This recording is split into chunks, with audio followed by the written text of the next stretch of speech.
할렐루야, 워싱턴 한인연합장로교회 성도 여러분. 오늘 우리에게 주어진 이 삶, 말씀으로 살아내기를 바라며 말씀 앞에 나온 여러분들에게 예수님께서 말씀 가운데 있는 그 생명의 능력, 부활의 능력을 더욱 풍성히 누리게 하여 주시기를 축복합니다. 오늘은 야고보서 1장 22절에서 25절의 말씀으로 말씀은 거울이다 라는 제목으로 말씀을 전하고자 합니다. 오늘 우리가 보고 있는 이 야고보서는 그 이름 그대로 야고보가 쓴 서신입니다. 그런데 여기에서 언급되는 이 야고보라고 하는 사람은 사도 요한과 형제였던 세베대의 아들, 가장 먼저 일찍 순교했던 사도 야고보를 이야기하는 게 아니죠. 또 예수님의 제자 중에 같은 이름을 쓰고 있었던 알페오의 아들 야고보도 아닙니다. 이 야고보서를 쓴 야고보는 바로 예수님의 친동생 야고보이죠. 이 야고보는 예수님의 아버지인 요셉과 마리아 사이에서 나온 예수님의 동생이었습니다. 그런데 이 예수님의 동생 야고보, 이 사람은 처음부터 예수님을 믿는 믿음을 가진 사람이 결코 아니었습니다. 사실 야고보는 예수님을 죽이려고 하는 어떤 적극적인 대적자는 아니었지만 예수님의 일을 가로막으려고 하는 소극적인 적대자이긴 했습니다. 마가복음 3장 21절부터 31절까지 기록되어 있는 이 내용들을 보면 이렇게 기록되어 있는 것을 볼 수 있습니다. 21절만 보겠습니다. 예수의 친족들이 듣고 그를 붙들러 나오니 이는 그가 미쳤다 하밀러라. 예수님의 친족들 그리고 이어지는 31절을 보면 예수님의 어머니 마리아와 그리고 야고보를 비롯한 예수님의 친동생 모두가 예수님이 복음을 전하시고 모든 약하고 또 악한 것들을 치유하시는 그 모습을 보면서 예수님이 하시는 일을 만류하고 가로막으려고 했다라고 하는 것을 이 말씀을 통해서 우리가 볼 수가 있습니다. 그러니까 여기에서 우리는 오늘 야고보서를 쓴 야고보는 예수님이 갈릴리에서 하시던 그 모든 일들과 그리고 예수님의 말씀, 그 하나님 나라에 대한 그 가르침을 예수님이 공생애를 살아가시던 그 3년 동안은 전혀 경험해보지도 않았고 제대로 알지도 못했다는 사실을 알 수가 있는 것이죠.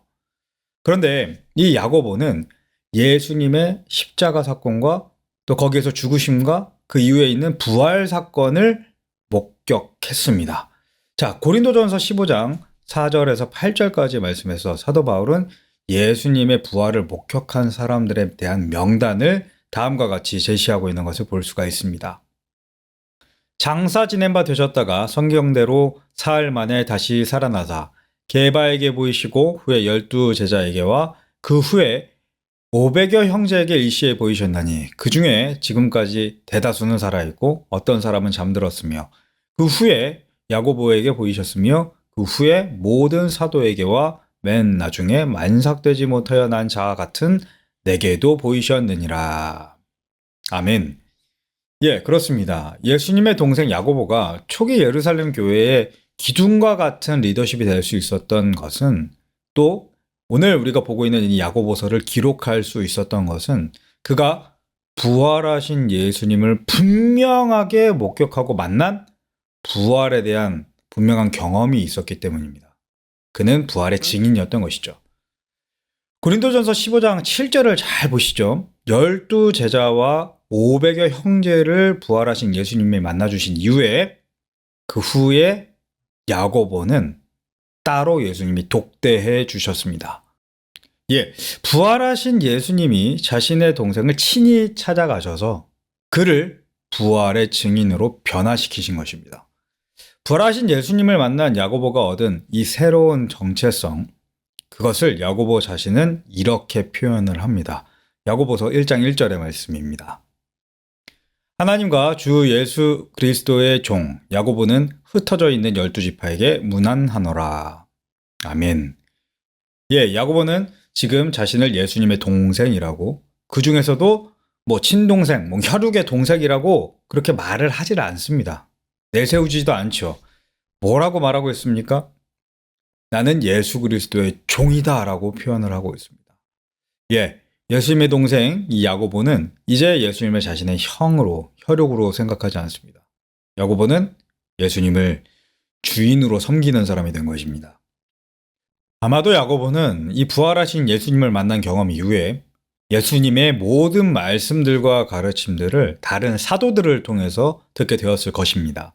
그리고 그 예수님의 말씀이 자신에게 어떻게 작용했는지, 행함이 없는 죽은 믿음이라는 이 이단적 사설이 돌고 있는 교회들을 향해서 분명한 가르침을 주고 있습니다.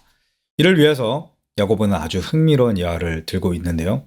23절에서 25절의 말씀입니다.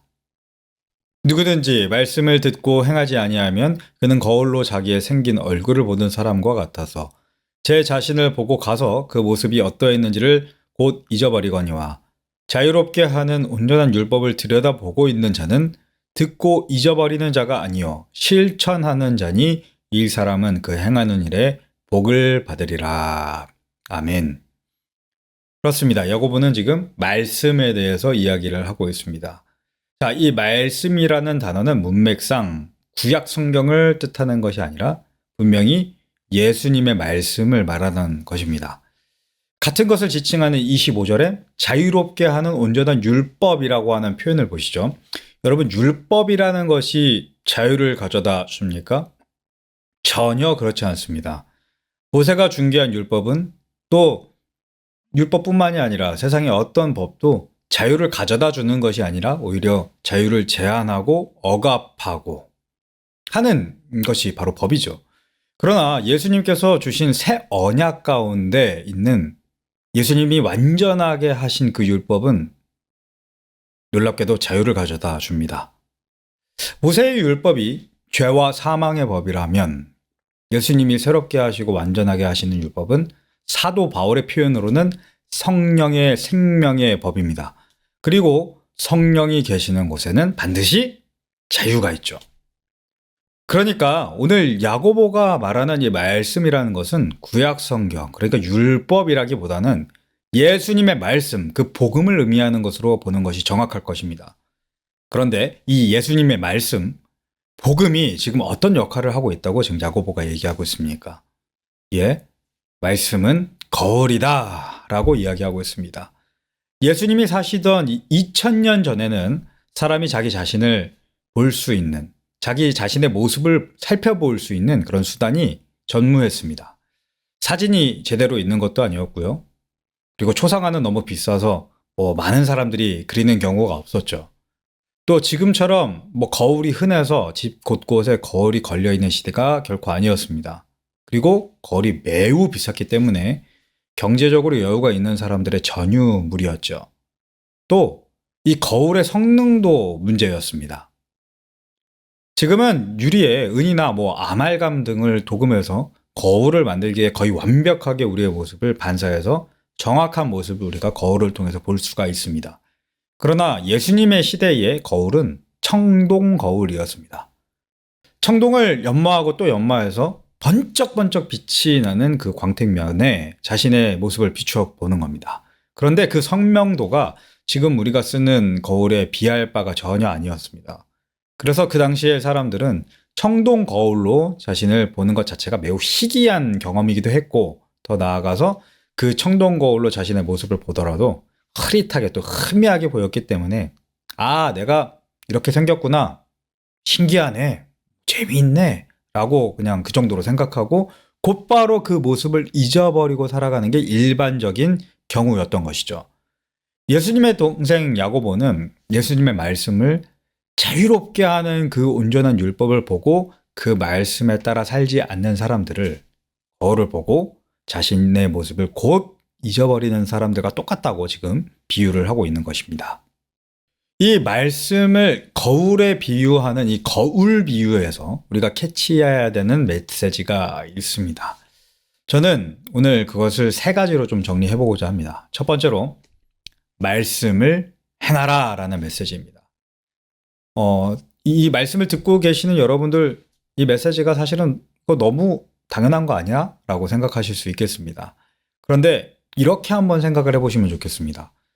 말씀을 듣는 것이 거울을 보는 것과 같은 것이라면 말씀을 행하는 것은 거울을 보고 그에 합당한 행동을 하는 것과 같습니다. 만약에 제 얼굴 여기에 고추장 같은 게 묻어 있다고 한번 생각을 해보겠습니다. 그러면 제가 식사를 한 후에 화장실에 가서 거울을 보았을 때 그 보이는 고추장 자국에 대해서 어떻게 반응하겠습니까?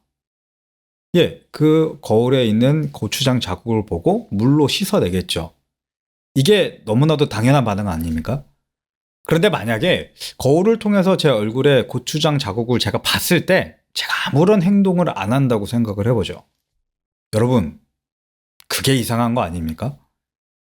예, 거울은 자신의 모습을 파악하고 또 기억해서 자신의 몸과 옷 매무새를 바르게 하기 위해서 만들어진 그런 목적을 가지고 주어진 도구입니다. 말씀도 똑같죠. 말씀은 하나님께서 우리에게 하나님의 뜻대로 행동하게 하기 위해서 주신 것입니다. 사랑하는 여러분, 예수님의 말씀이라는 거울은 우리를 비추어서 감상해서 나르시시즘에 빠지라고 주신 것이 아닙니다. 이 우리의 영적 현실을 비추는 그 거울을 통해서 우리의 모습을 직시하고 행동하게 해서 청결하게 변화시키시려고 우리 하나님이, 우리 예수님이 주신 도구임을 여러분 기억하시고 말씀을 주어진 그 의도에 정확하게 맞춰서 사용하실 수 있는 저와 여러분이 되실 수 있기를 소망합니다. 둘째, 말씀을 비추어 보라는 메시지입니다. 예, 오늘 말씀을 통해서 우리가 놓치기 쉬운 것이 있습니다. 그것은 바로 말씀이란 거울로 비추는 대상에 대한 것입니다. 이 거울을 누구에게 갖다 대야 예수님이 이 거울을 주신 뜻에 합당하게 사용하는 것일까요? 예, 거울은 내 모습을 보게 하기 위해서 주어진 도구임을 여러분 잊지 마실 수 있기를 소망합니다. 많은 그리스도인들이 그런데 이 거울을 다른 데 사용하려고 합니다. 어디에 말일까요? 자신이 아니라 다른 사람한테 이 거울을 들이대려고 합니다. 이 거울에 드러나는 나의 추하고 더러운 모습이 싫으니까 이 거울로 자신을 쳐다보는 게 아니라 다른 사람을 향해서 이 거울을 들이대려고 하는 거죠. 그래서 어떻게 하려고 하는 겁니까? 나는 이 더러운 이 상황을 회피하고 저 사람의 더러움, 저 사람의 죄악을 드러내려고 하는 거죠. 그래서 자신은 상대적으로 좀 좋은 사람이 되고 저 사람은 상대적으로 나쁜 사람에게 되게 하려는 이 죄성이 이 행동 가운데 있는 겁니다. 예, 하나님의 말씀을 이 시대에 이렇게 쓰려고 하는 사람들이 얼마나 많은지 모르겠습니다. 사랑하는 여러분, 말씀이라는 거울을 돌려 다른 사람에게 돌이키는 그 죄를 범하지 않으실 수 있기를 원합니다. 그 거울을 예수님께서 여러분의 손에 들려주신 것은 그 거울로 너 자신을 보라라고 하는 예수님의 분명한 뜻이 있는 것입니다. 예수님의 말씀이라는 그 거울을 정확한 방향으로 향하게 해서 우리 자신을 바라보는 영적인 분별력이 우리에게 계속해서 생겨나기를 간절히 소망합니다. 셋째, 말씀을 계속해서 보라는 메시지입니다. 하나님의 말씀이라는 이 거울을 계속 우리에게 향하게 할 때에 여러분, 우리는 계속해서 우리의 죄악을 마주하게 될 수밖에 없습니다. 그런데 그렇게 죄악을 보고 직시하고 받아들이고 그 죄악을 떨어버리고 정리해버리면 되는 겁니다. 그 예수님의 말씀이라는 거울을 계속해서 우리에게 향하게 할 때에 우리는 더 거룩해지고 더 정결해지고 더 하나님이 바라시는 아름다운 모습으로 우리를 바꾸어 가시는 것을 경험하게 되는 줄 믿습니다. 예수님의 말씀이라는 거울을 우리 자신에게 항상 향하게 하고 우리의 몸과 우리의 매무새를, 우리의 영혼의 그 매무새를 정결하게 하는 그런 행동을 하는 사람은 결코 그 이후로 돌아갈 수가 없습니다. 여러분, 거울 없는 삶, 여러분 상상하실 수 있겠습니까? 왜 그렇죠? 이 거울이 나를 얼마나 깨끗하게 할 수 있고 아름답게 만들 수 있는지를 여러분 이미 여러분들 체험하고 계시기 때문입니다. 그래서 예수님의 말씀이라는 거울도 마찬가지인 것이죠. 예수님의 말씀이라는 이 거울을 가지고 자신이 고쳐지는 경험을 한 사람은 말씀을 계속해서 보게 되어 있습니다. 말씀을 끊을 수가 없는 거죠. 말씀을 계속해서 보고 더 정결하게, 더 선하게, 더 아름답게 되고자 하는 그 영적인 갈망이 더더욱 끌어오를 수밖에 없는 것입니다.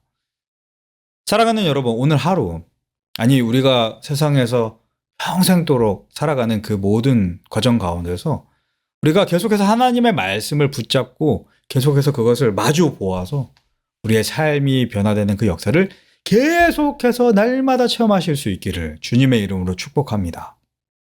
이제 말씀을 갈무리하고자 합니다. 사랑하는 연합의 성도 여러분, 오늘 우리에게 주신 이 말씀을 기록한 예수님의 동생 야고보가 어떻게 이렇게 아름답게, 어떻게 이렇게 깊게 말씀이 무엇인지에 대해서 이야기할 수 있었는 줄 여러분 아십니까? 그것은 야고보가 부활하신 예수님을 만나는 경험을 하게 되었기 때문입니다. 아까 서두에 제가 말씀드렸지만 이 야고보는 예수님이 살아 계실 때에는 도리어 예수님의 하신 말씀을 제대로 알지도 못했습니다. 내용이 무엇인지 무슨 뜻인지 전혀 몰랐죠. 왜요? 그는 예수님을 따라다니지 않았기 때문입니다. 그러나 부활하신 예수님이 자신을 찾아오시는 경험을 할 때에, 그리고 그 이후에 제자들이 전한 예수님의 말씀을 그가 마주하게 됐을 때 그는 그 예수님의 말씀이 자신을 거울처럼 비추는 경험을 직접 했던 겁니다. 그리고 자신의 모든 죄악들이 낱낱이 드러나는 경험을 했고, 그리고 그 죄악을 예수님이 담당하시기 위해서 십자가를 지셨다라는 그 은혜를 직접 체험했던 것입니다. 그 예수님의 말씀에 대한 이 체험을 야고보가 직접 이 야고보서에 기록을 해놓고 있는 것이죠. 이 야고보의 경험이 예수님을 육신으로 만나지 못하고 그분의 말씀을 믿게 된 우리에게 큰 도움이 되리라 믿어 의심치 않습니다.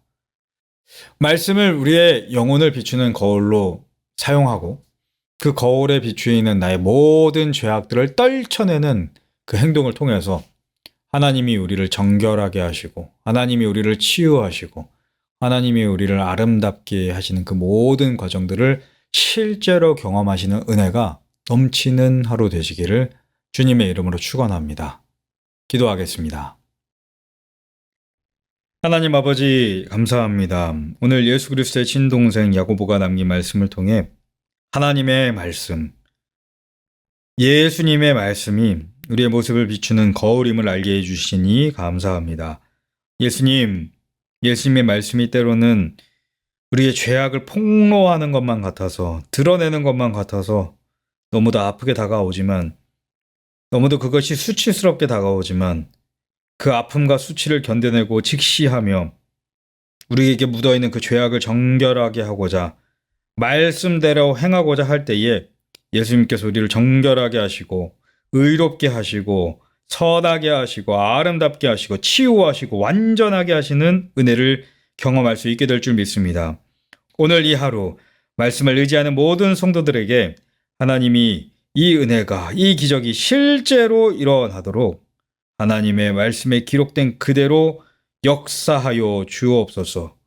정결하게 하시고 의롭게 하시고 선하게 하시고 아름답게 하시고 치유하시고 완전하게 하시는 그 모든 은혜가 실제로 나타나게 하여 주옵소서. 그렇게 말씀을 이루시고 성취하여 주실 우리 삼위일체 하나님을 기대하고 의뢰하오며 우리 주 예수 그리스도의 이름으로 감사하며 기도하옵나이다. 아멘.